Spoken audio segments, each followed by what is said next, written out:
Hi guys, and welcome to my review of the EPZ 620. This is an all BA set made by EPZ, obviously, and it's a set that's been around already for a while. It's not a new set. Anyway, this is the sleeve of the 620. Brings some information is usually the case, and yeah, that's it. So let me just get straight into the box, show you what's inside, what isn't inside, and then carry on with it. I just want to bring your attention to one small little detail, which is the fact that the 620 has got a 41 ohm impedance, which in principle means that it should be relatively easy to power. Anyway, that's the box that came in that sleeve. You open it up. Inside there comes a case that I'll show you. The IE inside over there. Okay.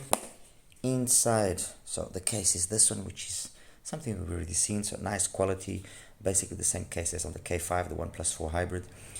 Nothing to be said there. Inside the case, it brings these tips, some dual flanges, as you can see, and these really shallow white ones. Now, in terms of, I'll finish up the accessories line in a second, but in terms of the tips, I think this is an area that EPZ should perhaps consider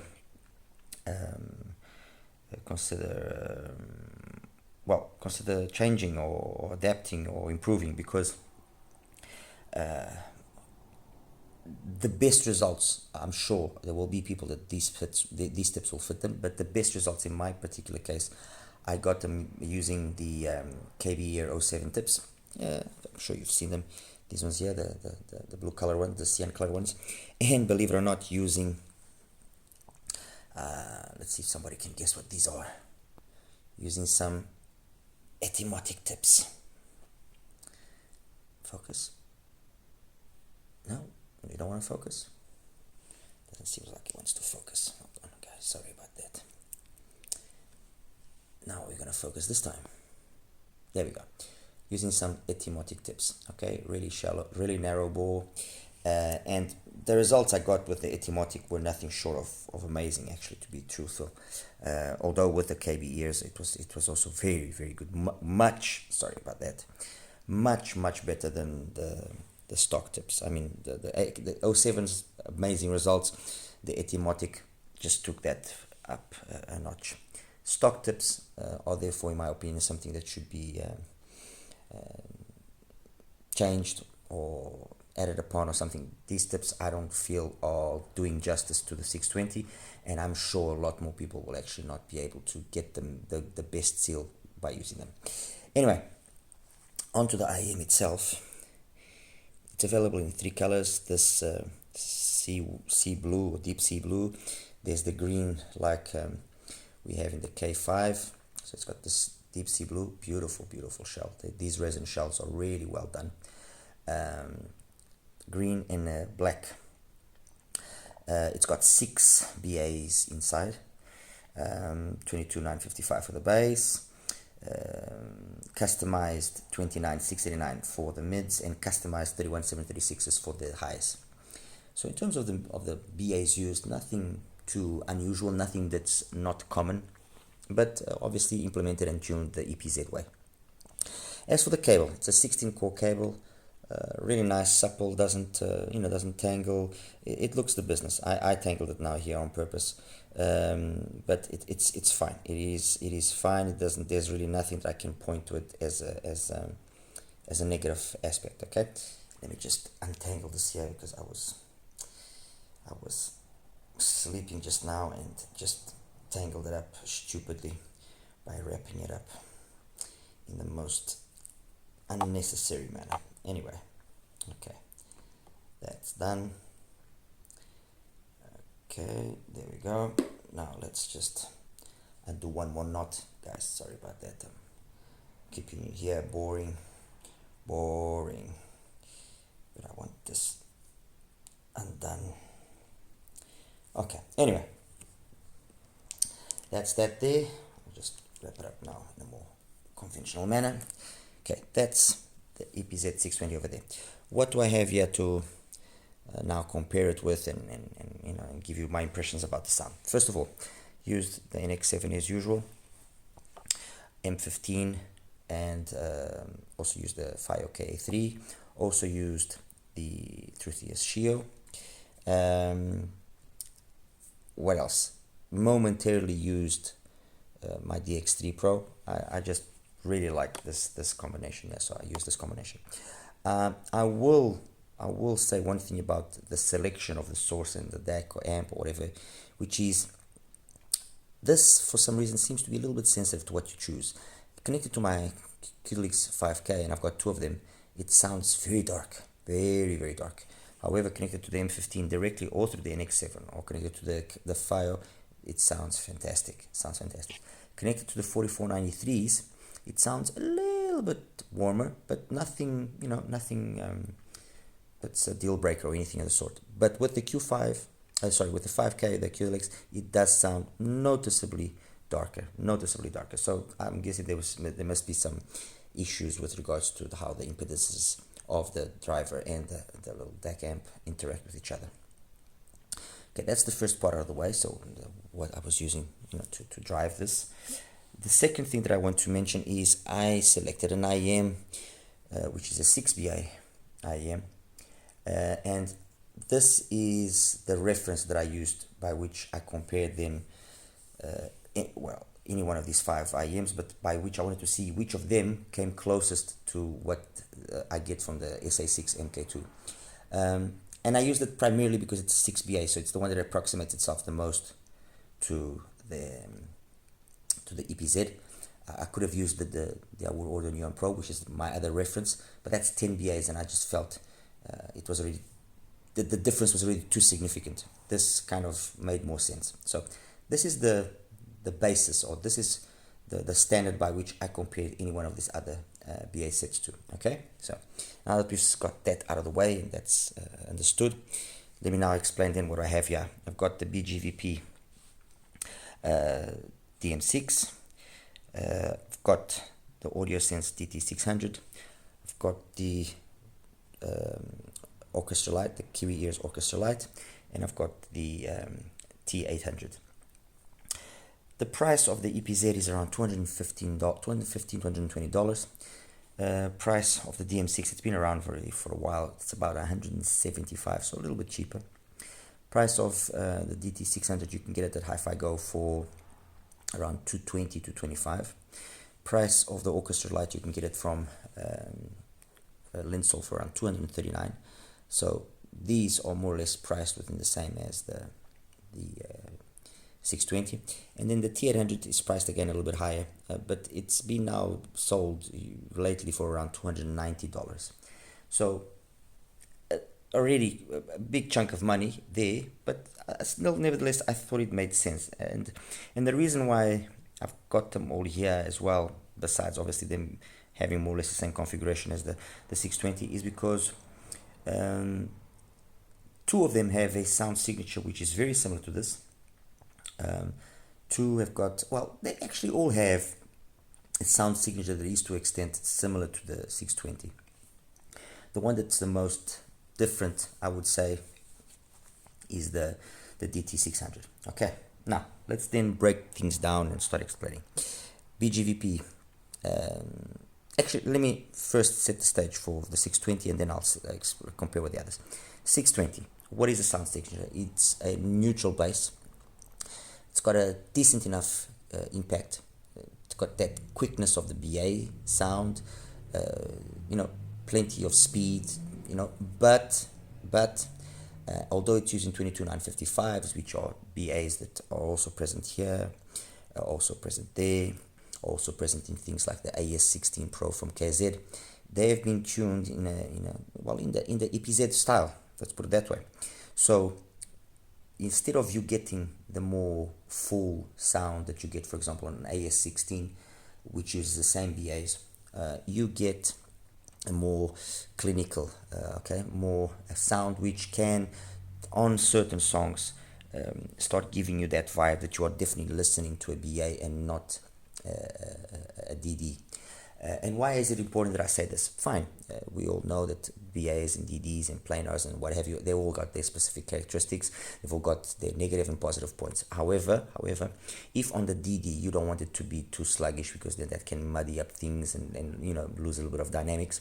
On a BA, you don't want it to be too cold, because then you don't want it to be overly snappy, because then it loses life. It becomes very synthetic sounding. Okay, it doesn't have that lushness.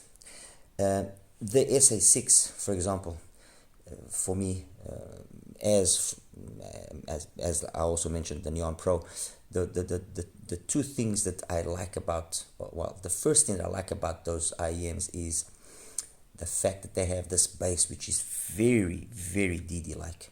The first time I heard that kind of a bass was actually on the RSV. You know, the bass on them and the SA6, which is the one I've got here present, it's got a really nice bass. Yes, ultimately, if you want to be critical, you will notice, or you will pick up on the fact that it's a BA bass, but it's, for me, the majority of the time, and I think a lot of people will think it's a DD, because it's got not only that fullness, that lushness, it's got that sense of impact, of physicality, that, you know, a very well implemented BA will have, and a not so well implemented BA will not have. It will showcase more that start-stop characteristic, which is typical to BAs. So here you get that kind of bass sound. It's very start-stop. It doesn't linger, doesn't prolong itself. It's a fast bass, and it's a bass that will be for people that like that type of bass. Okay, the mids. There's a relatively early pin again, peaks at about 1.5.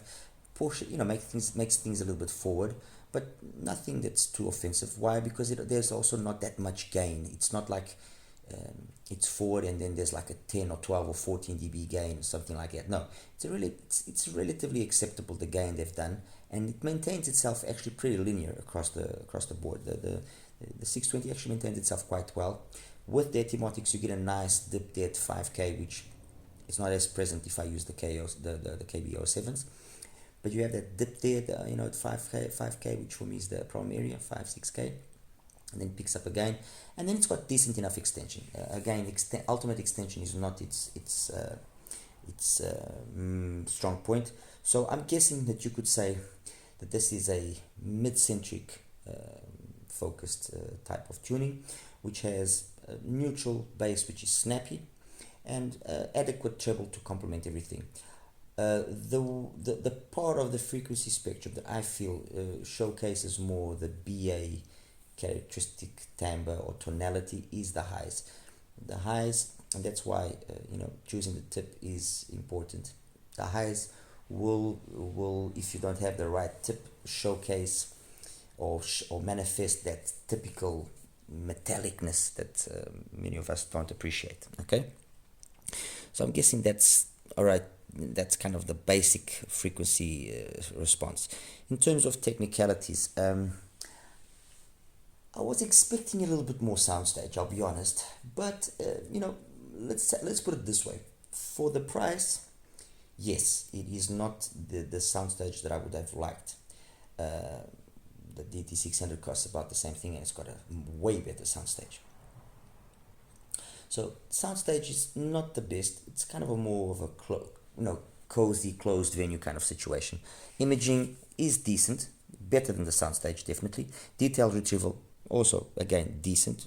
You know, probably the imaging and detail retrieval, or macro and micro details, are the two better technicalities. In terms of timbre and tonality, it is a synthetic timbre and tonality, and by synthetic I mean you feel that it's trying to be correct, and with songs that are not too demanding, I'm guessing it will be able to do that. But if the song is a little bit more elaborate, it's it's got more info, then you know, it like, for example, let me see a song where I can let me see a song where I can give you a good example of, with Twilight from Brian Simpson. You know, if you can hear this, the cymbals there, the strike, the trumpet, the sax, everything, it just, it doesn't sound wrong, it just sounds slightly fake. It doesn't have, for example, that tonality, that timbre that you have on the SA6. Or if I'm to find one here that does that well, that the Orchestra Lite has, or even the DT600, these two are probably the ones which are most correct in that aspect of timbre and tonality. Okay, so it doesn't have that, and that basically I think covers already the whole, you know, thing of detail, you know, technical characteristics and the sound breakdown. In terms now of comparing it with what I have here, so that I can better position it, all of these 5 sets have different sounds. This, the BGVP DM6, basically uses a 22955 for the bass and then 4 30017s for the mids and the highs. And what you get again is that kind of neutralish bass signature, but it's continued through into the mids, and only at around 4K do you start seeing some sort of a pinna gain or an increase. And what that does is it yes, it's not sibilant, it's not aggressive, it's got a timbre and tonality which is to a certain extent more pleasing than the 620, but it you know, closes down voices too much, especially female vocals. They get a little bit closed down. They lack that sparkle, you know, that thing which will help differentiate a well executed IM from a not so well executed IM. So ultimately, comparing these two, the 620 comes out on top. It's got more detail, better mids, better extension up top, you know, the treble area, the technical aspects of things as well, it's better executed there. So the DM6, okay, fair enough, it's also an older IM, it's been around for a while now. It's not that it's badly tuned or anything, but it showcases it, and it shows its age, and is not able to keep up with the 620. Okay, I'll go now to the complete opposite, which is the AudioSense T800. And this one is definitely the one that has the biggest bass out of all of these. The bass here is a bass which will be great for, I mean, this is like a V signature, although when you look at the graph, it doesn't look like it. This is like, if you like rock, if you like some songs with got some real good bass, this will definitely deliver. It's got a bass which is very much unusual in terms of its output, you know, and in terms of its overall quality for a BA. It's really full, very, very grand, the bass that the T800 has.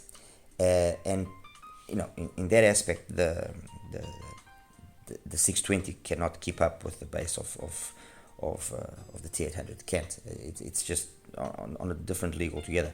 I mean, things like, for example, let me see, a song where you would see a big difference from Dusk to Dawn from George Duke. The impact that this is able to give to that initial drum hits, it's DD like. Okay, it really is DD like. While over there, it's like micro DD like. If that's to make it a more or less understandable comparison. Then, for the most part, the mids are very well executed. There's just a peak there at around the 5K area, which, were it not for the bass that the T800 has, it would make it a little bit fatiguing to listen to. And then, you know, the highs that are there are decent, not really sibilant, not really aggressive in any way. So obviously, you know, it's also 8 BAs, it's got 2 more units. So yes, ultimately it will come out on top over the EPZ, the 620. But the main reason for doing so is really the amount of bass and the quality of the bass that we have here. The mids and the rest of the frequency are more or less they trade blows, okay? So it's not like it's an outright massacre in terms of it just destroys the 620, there's no chance for it. No, if you're a person that maybe is not so much into bass, and you don't listen to bass genres, you don't listen so much to rock or something of the sort, I'm guessing this then will be able to be something that you can do away with, and you can go for the 620. All right, this then leaves us here with the DT600 and the orchestra light. Okay, let me just get these ones out of the way here. So DT600 without the impedance adapter, I think is a little bit of a disappointing IEM. Yes, you have great mid-bass slam accompanied with really good sub-bass rumble, decent enough mids, but then there's no extension. Everything starts falling off very early, so it becomes a very closed down, very dark sounding IEM. With the 80 ohm impedance adapter that it brings from stock, it's a completely different beast. The mids, the highs, they are fantastic. Perhaps a little bit overemphasized at times, but very grand, very big in the sound that they are capable of putting forward. The bass is flat by 100 hertz, so it's sub-bass focused to the maximum.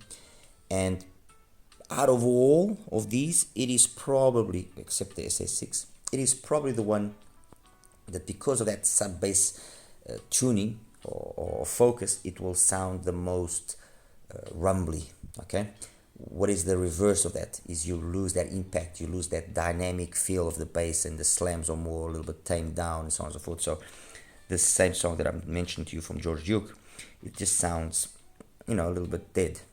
As compared to the 620, the 620 will then have more slam. It doesn't have the sub bass of the DT600. The mids, they will trade blows, but ultimately the DT600 comes out on top because the timbre and the tonality here is more correct. And the highs as well here, in my opinion, are better executed. So the DT600 will basically be the first one to implement a loss to the EPZ 620. But having said that, again, this will be very much dependent on if you don't mind having an IEM that doesn't have that mid-bass capability, because that's the area where the 620 will beat the DT600, is being capable of having that mid-bass slam and impact. Slam, take that with a grain of salt, obviously, but it's got that impact, that ability to be, which this doesn't do nearly as well. And then finally, the orchestra light. The orchestra light, 8 BAs as well, so not entirely a fair comparison, but it's only got 2 more BAs. Again, it shares more or less the same configuration as this, 22.955 for the bass and so on and so forth. And this is a very interesting implementation of the 22.955 in the sense that it's very much, although it's on the neutralish side, but if over here it's a neutralish that it's cold, if over here it's a neutralish that is just ever so slightly warmer, okay? The DT600 and the T800 don't use the 22.955. Over here, the execution is one where it sounds, I would say, almost Moondrop kind of style of bass. Moondrop Blessing, mind you, sorry. It doesn't have the typical, well, it's out of all of them here, I would probably say that this is the one that sounds the least BA-like. Okay, and in that aspect, it's the one that approximates itself the most to the SA6. I've said it. Okay, I've kind of spoiler alert. Overall, as an overall package, the orchestra light is the one that approximates itself more in terms of its overall sound and production to the SA6. And to that effect, then I'm saying it. I'm already saying it's better than the 620. It's got a way more correct timbre and tonality. The bass loses a little bit of ultimate snappiness, but very minor, but it gains in this lushness, it gains in this quality, in this feel that it's very very non-BA like. Okay, so again, if over there you can notice it's a BA bass, over there you will notice it, yes, but it's got a lot of DD DNA, let's put it that way. The mids, again, in my opinion, oh, excellent, very well executed, very much DD-like, let's put it that way. The coherence of the drivers here has been very well done, and this is a topic that I've mentioned before.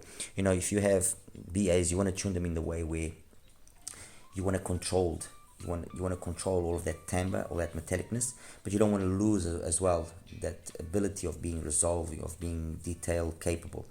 You know, and it's that fine balance, okay, of, you know, going back to DMC, the DM6, it's a balance done 4 years ago, okay. In the T800, it's a balance which does justice to high energy music. So if you want to listen to music loud and you want an all BA set that can do it really well, definitely the T800, okay. If you want a set that can do that balance as well, relatively, it's not that it does it better than the T800, but over here you get more that kind of home speaker kind of vibe going, while with the T800 you get more that public address speaker system. Okay, this is like your speakers in a disco. You know, they can play loud and with cleanliness and without any distortion, so on and so forth. This is a really good kind of home speaker, more kind of sound. The orchestra takes that up above again. You know, it's like a really good pair of home speakers, really correct tonally, mids, highs, everything just comes across very nicely, very smoothly, you know, with a lot of finesse. This, if I have to now complete this analogy that I've been doing with speakers, this is a really good bookshelf speaker. Let's put it that way, okay? This is a really good bookshelf speaker in that you don't get that ultimate grandness of the bass that you get with a floor standing one, okay? But this is a really, this has got that typical sound that you get on a well executed bookshelf speaker, okay? So yeah, basically you have two IEMs here that are capable of being superior in a lot of aspects to the 620. One that is not superior, which is that one, which, okay, outright loss, and this one, which is just a little bit too different. You know, in terms of the bass, it's the best out of all of them, okay. But in terms of the mids, when I compare the mids to the 620, it's very similar. The T800 and they got kind of the same vibe. If this were to have more bass, it would remind me a lot more of the T800. So yeah, guys, that's basically it. I mean, it's an interesting IEM. It's a nice proposition. I'm looking forward to getting the 530, which is their top of the line all BA set, five BAs using Sony and stuff. That should be an interesting set to listen to and to review. So I'm looking forward to getting that set next. And I'll also be reviewing the K1 as well from them. I'm just waiting on the K1 to arrive, and I'll be reviewing that as well. Anyway, I'll show you another graphs, and we'll take it from there and we'll wrap it up. Okay, take care. Hi guys, so yeah, welcome now to the graph section for this review. Big bass, I know. Let me just start taking away stuff here so that we can better understand what is going on. So I'm going to just take away all these graphs. Okay. So this, sorry, not this one. This one and this one, yeah, okay. This first graph is the EPZ 620 with the stock white tip. And as I mentioned in the review, as you can see, relatively neutral bass, you know, just as, I mean, it's neutral, honestly. For me, this is neutral. The pin again is a little bit early, peaks at 1.5, which, you know, moves things a little bit forward, but then it plateaus nicely and carries on there nicely all the way through. Only there at around just past 5K does it peak a little bit, and then, you know, decent extension past 10K. It's fine. It's not that it's offensive. This is with the white tip, and if you can get it to fit your ears, this is the sound you will get. I mean, for me to even be able to listen to it, I had to hold it in my ears. Okay, with the etymotic, which is basically what I did the comparisons with. Okay, and this is the etymotic. Let me just change the color here of the Etymotic to something which is more visible. I think that, there we go. Okay, so the Etymotic basically maintains the bass, the peak of the pin again, and where it is, it stays basically the same thing. Then there's a dip there which is not really that big. The biggest dip is over then here, okay, which is around that 4-5K area. Comes back up again, couple of related peak, and then drops off. You might think that by seeing this that you've lost a lot of detail, and the reality is no, you really haven't lost a lot of detail, or any detail in my opinion.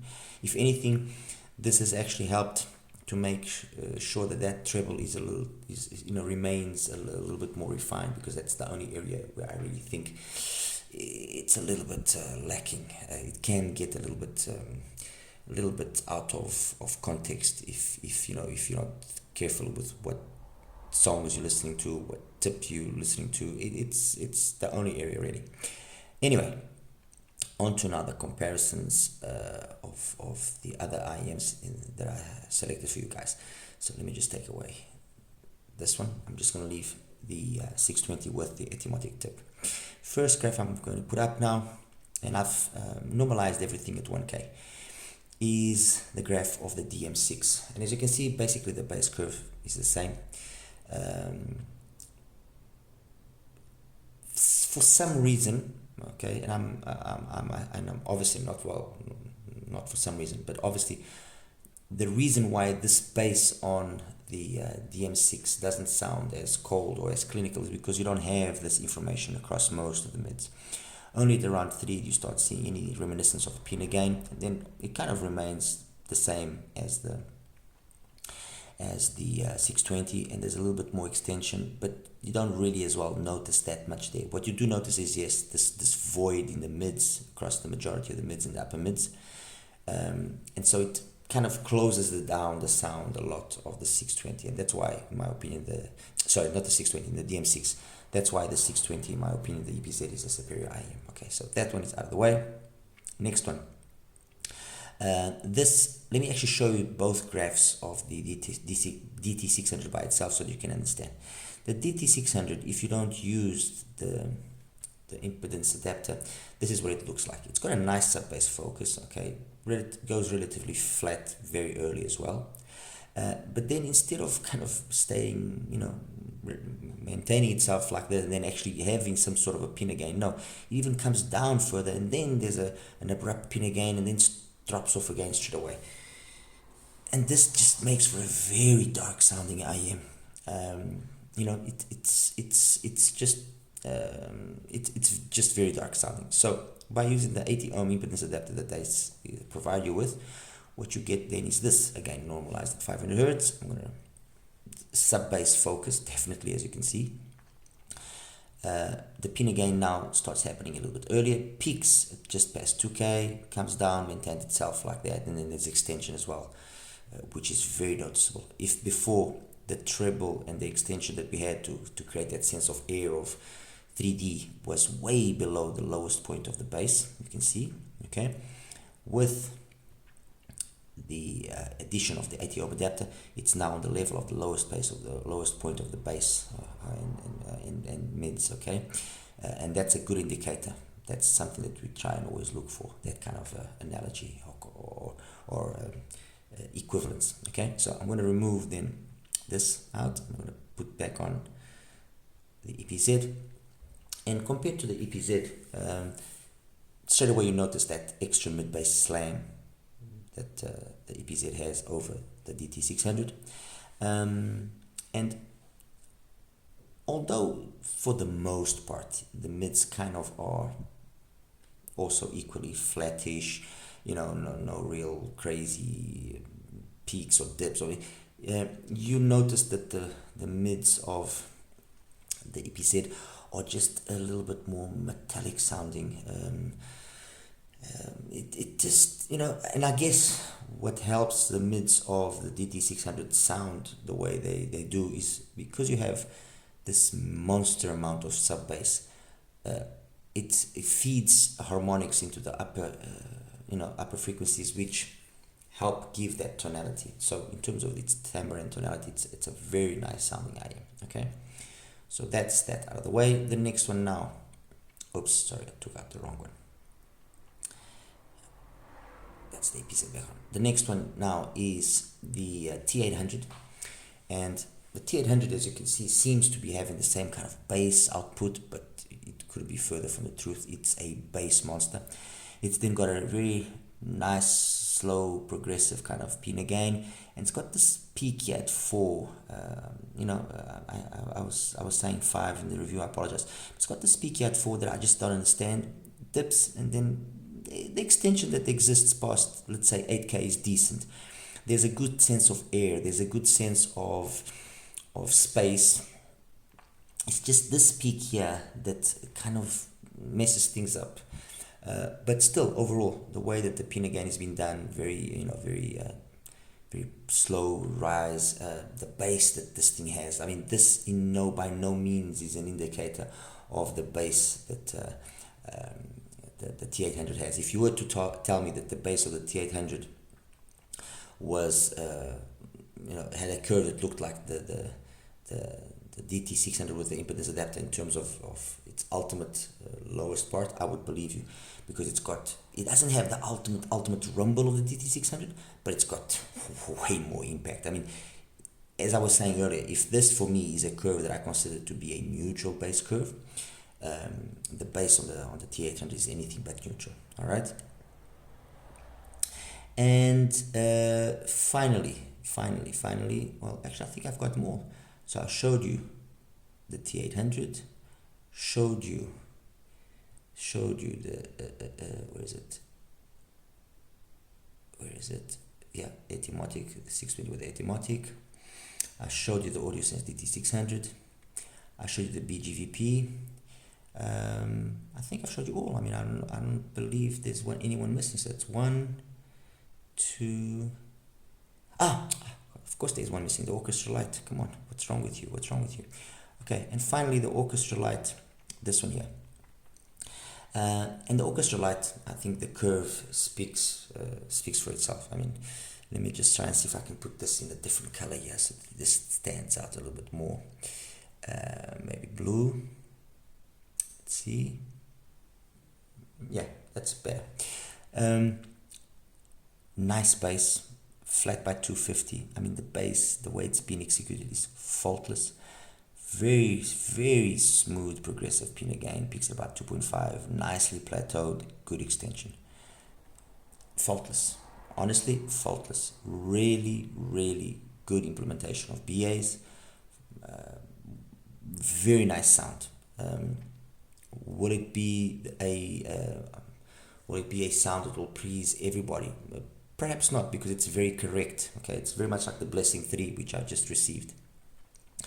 But it has got a very nicely executed sound. And going back to the Blessing analogy that I was just doing, if I have to get you here, the Blessing, just for you guys to see. Okay, Moondrop Blessing, where are we? Moondrop Blessing, there we go. That's the graph of the Moondrop Blessing 2. And let me change the color. Red, so you can see. So the Kiwi ears, the orchestra light, has got very much that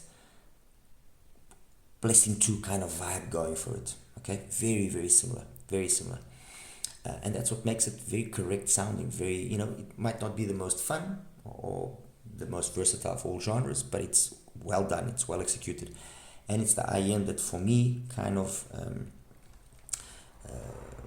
reaches the closest to the correctness of the sound that you find, for example, in the SA6, at least in my opinion. I just think the SA6 the MK2 is a fantastic IM.